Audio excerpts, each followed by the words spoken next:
Hello and welcome, everybody. My name is Tom Lelly. I'm your ultimate jet guide. And on this podcast, we pull back the curtain on private aviation, help you buy or sell private jets with no experience necessary to get started. I'm joined with my co-host, Ella.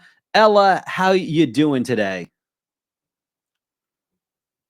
I'm doing great, Tom. Super excited to dive into the world of private aviation with you and our listeners. It's quite a fascinating industry, and I'm eager to learn more about how we can help aspiring brokers get their start. 100%. Thank you so much for joining me. Now, Ella is our AI co-host that kind of takes everybody's ideas, people who have asked frequently asked questions, and she kind of gives us a different perspective for aspiring jet brokers. So, Ella, today we're going to be talking about how to get a job as a market researcher or a market analyst. There's actually a job posting on LinkedIn that we're going to look at today, and we're going to go through specific action items that people can do to have a better shot at actually, getting the attention of the business that's hiring for a market researcher. So I'm excited.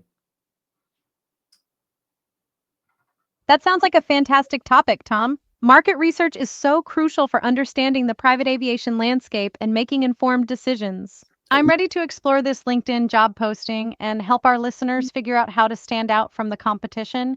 What That kind of sounds like experience whoa, or whoa, skills do whoa. That sounds like a plan. I'm gonna need you to be a little bit more brief today and just kind of give me back and forth a little quick things and not so verbose because you're sounding a lot like an AI and we want you to sound you a little bit more casual, a little bit more personable. Does that make sense? Got it, Tom. I can definitely do that.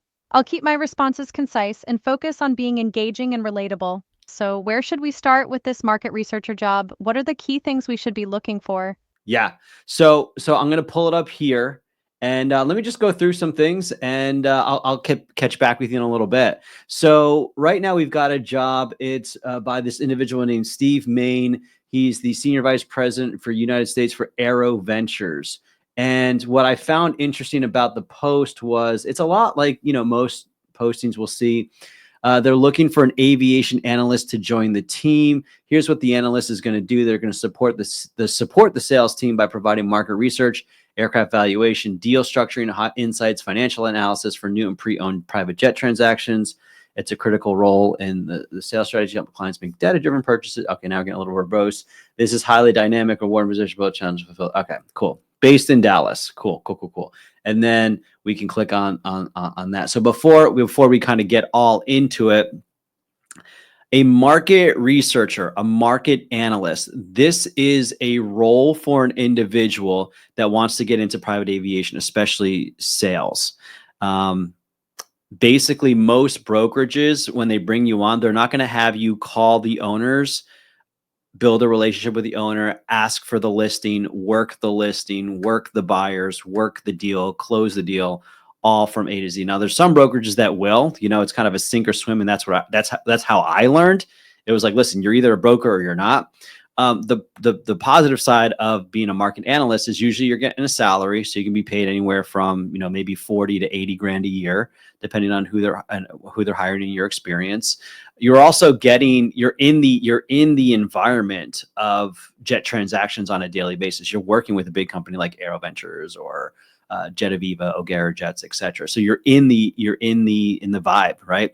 It can be a remote position, it can be in person, but it's so you're getting all the tools that you need. You're getting a salary, you're getting the experience. But the downside is you're just kind of watching from the outside a little bit, and it'll take you probably a year, 2 years or more before you start doing deals from A to Z.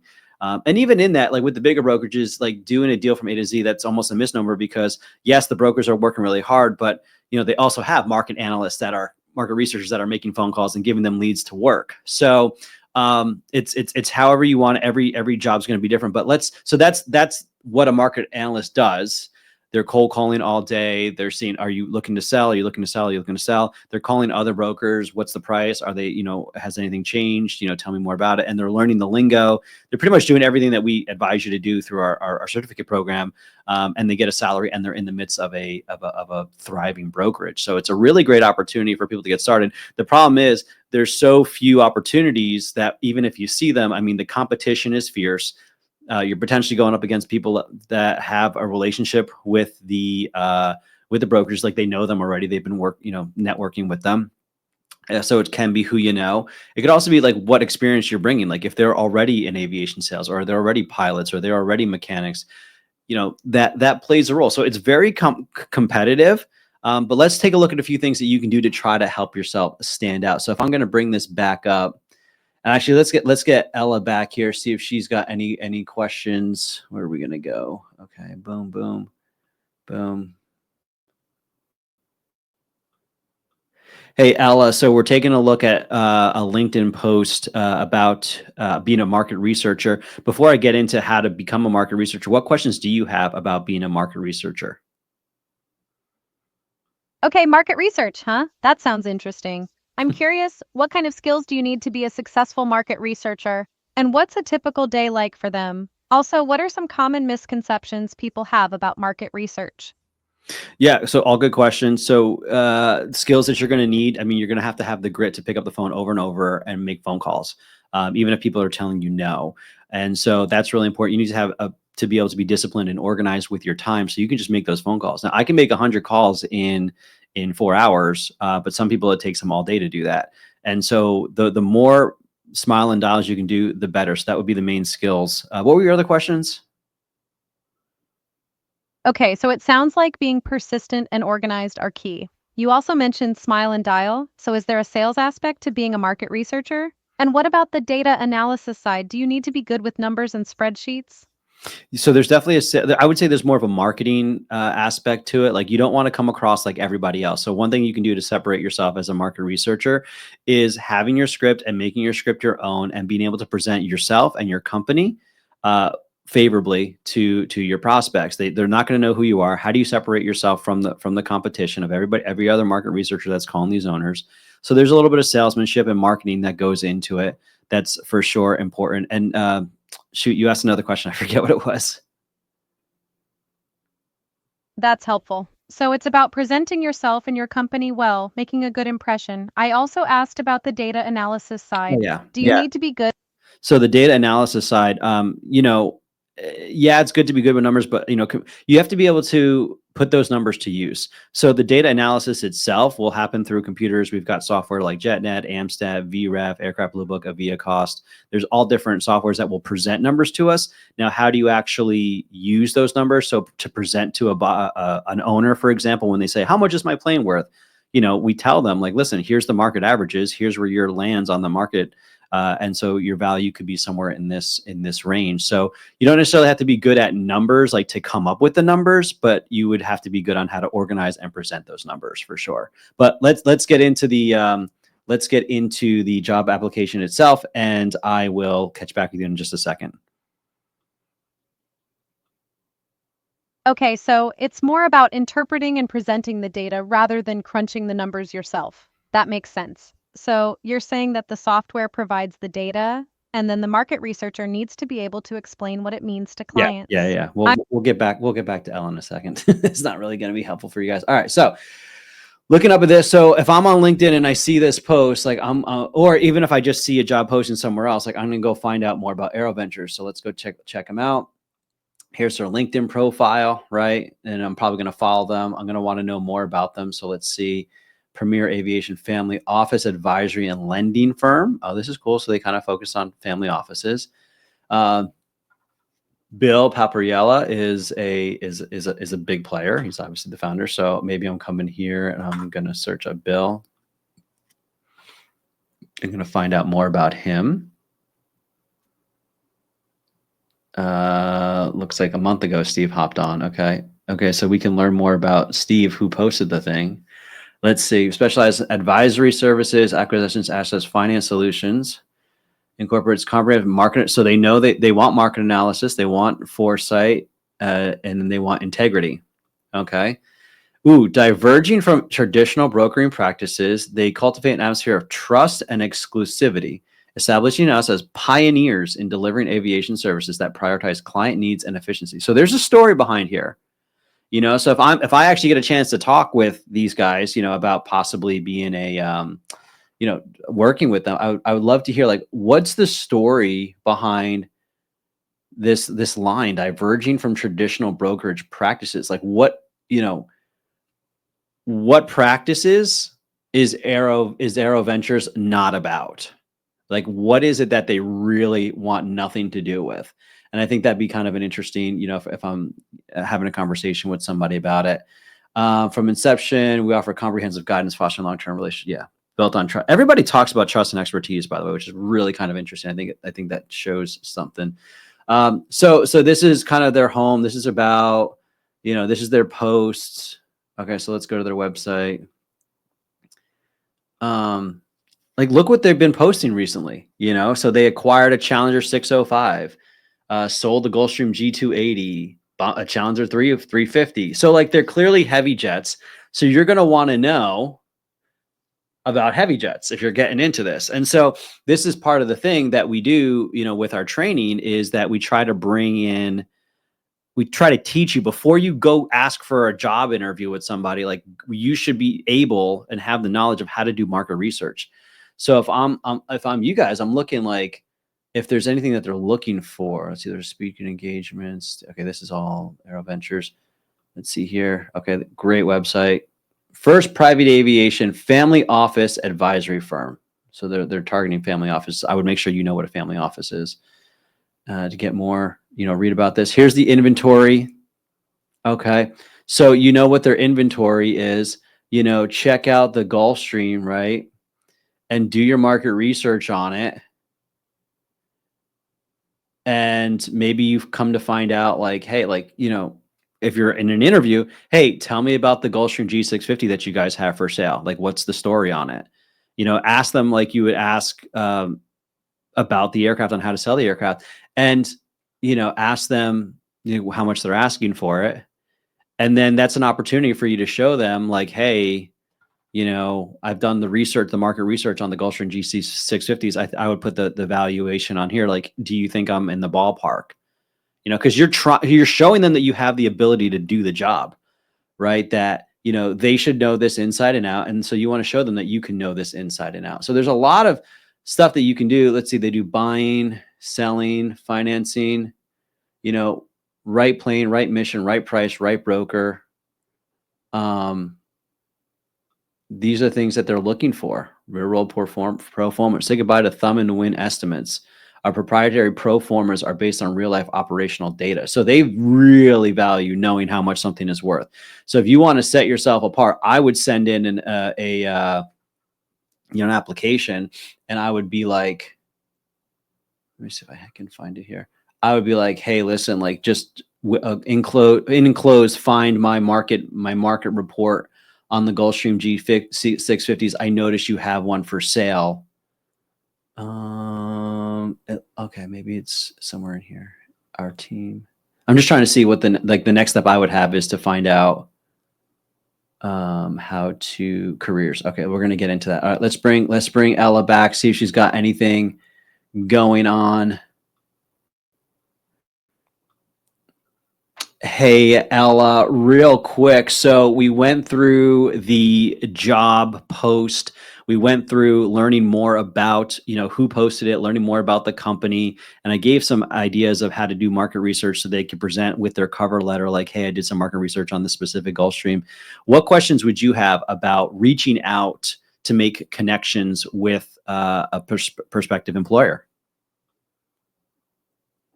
Okay, so we've got the research done. We know the company. We're ready to reach out. As Right. someone brand new to this, I'm curious about a few things. First, what's the best way to initially contact them? Is it better to go through LinkedIn, email, or just call them directly? And what should I say in that first message to really grab their attention and show that I'm not just another random applicant?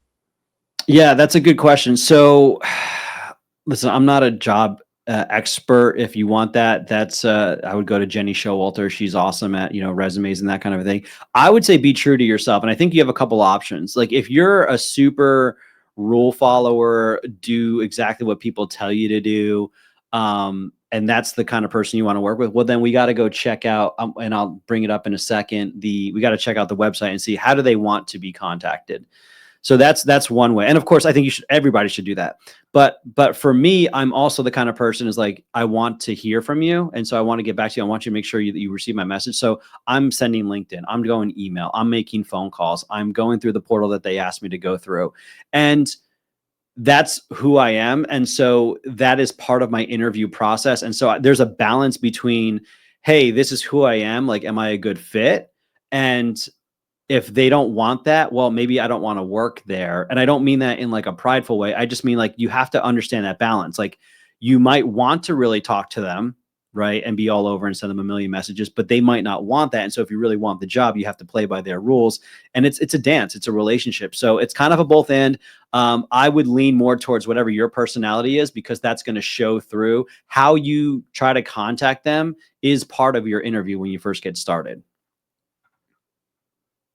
Okay, that makes a lot of sense. So it's really about finding that balance between following their guidelines and letting my personality shine through. I guess the next thing I'm wondering is what kind of questions should I be prepared to ask them when I do get an interview? I want to make sure I'm asking smart, insightful questions that show I'm genuinely interested and have thought about this beyond just wanting a job. Yeah, I think that's important. I think I'm sure Jenny, I gotta bring her on and she probably have, good questions for that. But I think it's really important. I had shared a little bit earlier in the podcast, like talk about their listings. Let them know that you've seen what the activities that they're in right now. Hey, I saw you're at CGI Investor. That's really cool. Hey, I saw that you have a Gulfstream listed. Like, I guess I would ask them, what are they looking for specifically? I did bring up for this particular one in their mission statement. They said, like, we're unlike any other brokerage, or breaking away from the traditional brokerage model. So I would ask them, like, tell me more about that. What's the story behind that? Like, what have you seen out there that you guys are absolutely not looking for? And then find a way to let that show how you resonate with that. If you do, obviously you want to be genuine. So I'm going to go check out their website now. Okay, so doing my homework and asking about their current listings and unique approach is key. I like the idea of asking what they don't want in a broker. That's a smart way to show I understand their values. So I've got a good handle on researching the company and crafting initial messages. What about the actual interview? What are some common mistakes new brokers make that I should try to avoid? So it looks like their careers tab is not working. We'll have to get that figured out. Yeah, I think common mistakes, and so in this case, I would, reach out to whoever made the post and try to find an email address on the team. Like, there's probably a contact somewhere in here. So you're gonna have to do a little bit of digging. Oh, on the team. Oh, hold on. Let's see right here. I think there's, whoops, inventory. Okay, that's their timeline. Learn more. Okay, connect with us. So there's a North American wing. So you can do a contact form there. You could also go to their team and you can, at CFO, you can find people on LinkedIn here. So this is going to be a little bit, maybe somewhere on here they'll post it as well. Oh, here we go. Jobs. Nope, no jobs. Okay. So we're going to have to do a little bit of work to find what we're looking for. But I think the biggest thing, is that, let's get rid of, I think the biggest thing is that we got to reach out. We got to reach out and we got to try to find a way to connect with people if that's the job that you want. And so let me do this. Let me pull up.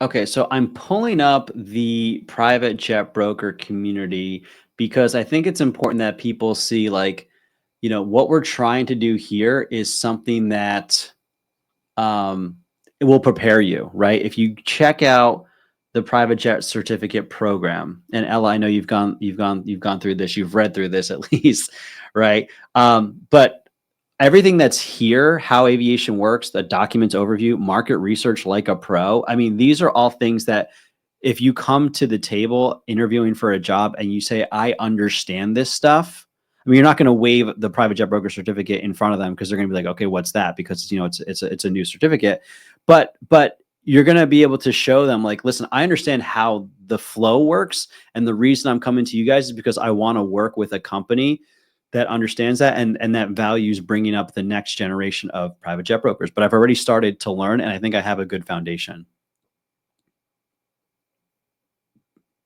Okay, so you're saying that having a solid understanding of the private aviation world, like how it works and the market research involved, can really set you apart when you're interviewing for a job as a jet broker, right? And that being able to demonstrate that knowledge shows potential employers that you're serious about the industry and eager to learn. So, Ella, from your perspective as someone new to this, what kind of questions do you think aspiring brokers should be asking potential employers to figure out if they're truly committed to mentoring new talent? Well, you just refer to yourself in the third person. That's kind of interesting. But no, the questions they need to ask is just what is the pathway? Like what are their plans for a market researcher? How do market researchers advance? And make sure that that's a plan that you agree with. Like if you don't want to be doing this for 2 years before you get a chance to do a deal, well, then you can make that decision. But come at it. I think at the end of the day, it comes down to what we call the jet broker code, and you want to find a group or find a here it is. You want to find a brokerage that follows the jet broker code. You want to find a brokerage that's positive. They're not weighing you down. They're not, it's like sink or swim. It's up to you.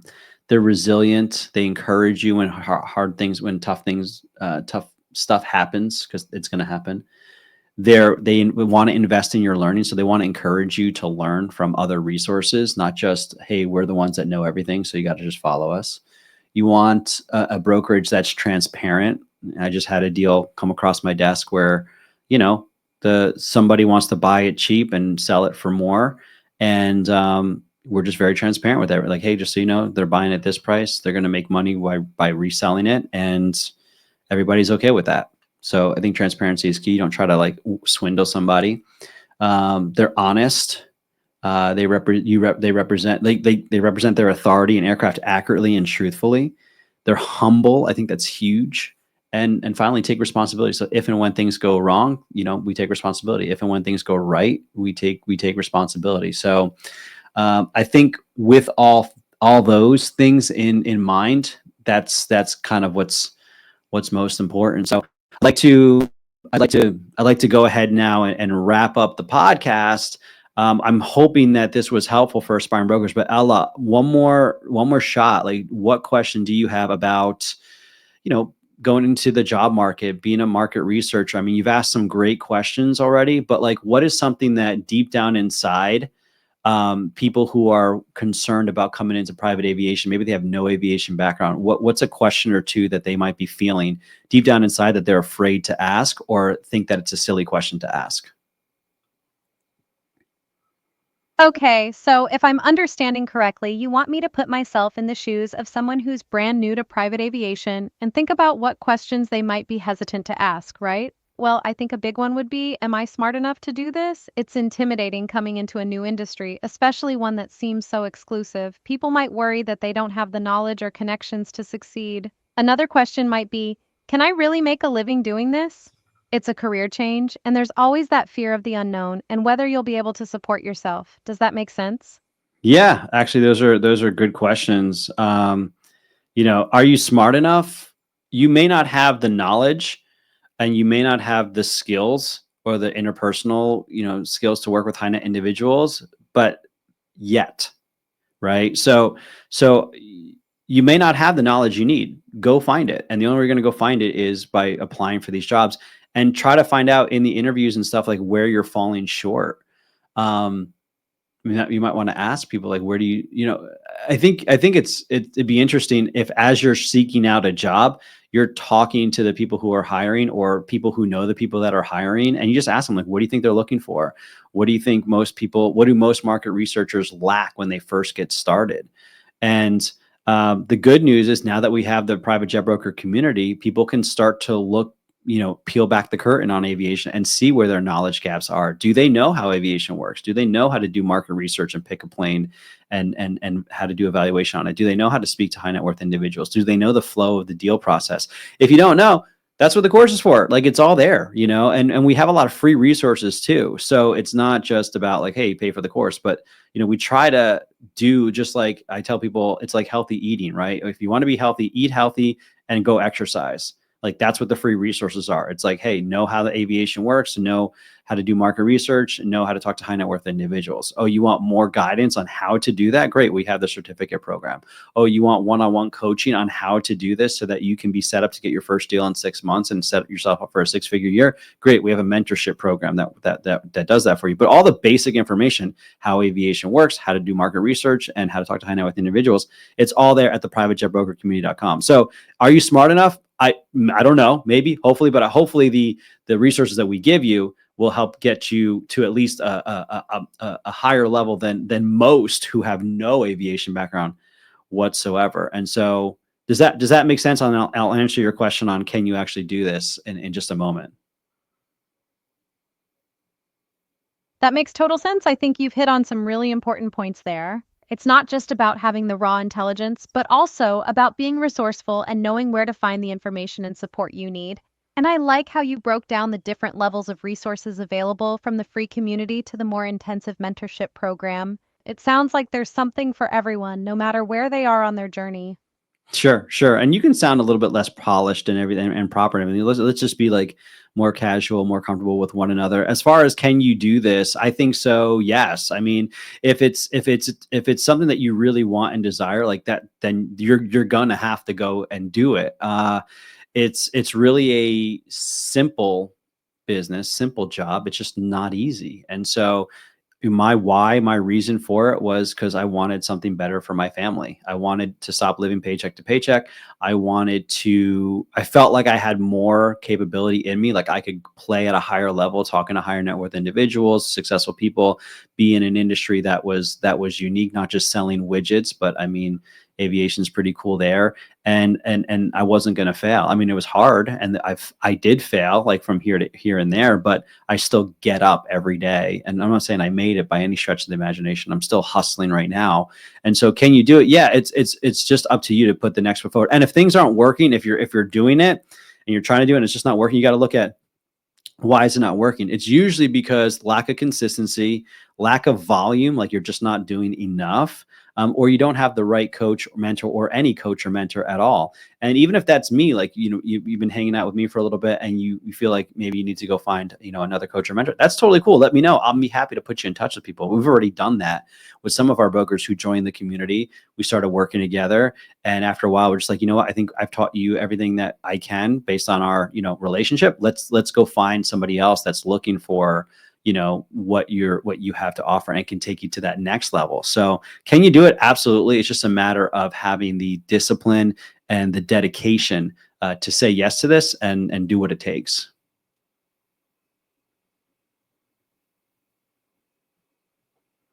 So Ella, thank you so much for let me just get it back. I was a little too long-winded. Ella, thank you so much for joining us today. I really do appreciate it. I would love to give the podcast audience just a casual sign off. Where can people follow your journey? Maybe ask you questions on social media. It was my pleasure being here. This was fun. If anyone wants to follow my journey into private aviation or just ask questions, you can find me on all the socials like Instagram, #EllaInTheAir. I'm always up for a good chat about aviation or anything else, really. That's awesome. Well, thank you so much for joining us, Ella. Thank you guys for joining us, pulling back the curtain. And don't forget to check out the privatejetbrokercommunity.com. We'll catch you later. And it's been so long since I've done a podcast that I forgot to set the outro. We'll catch you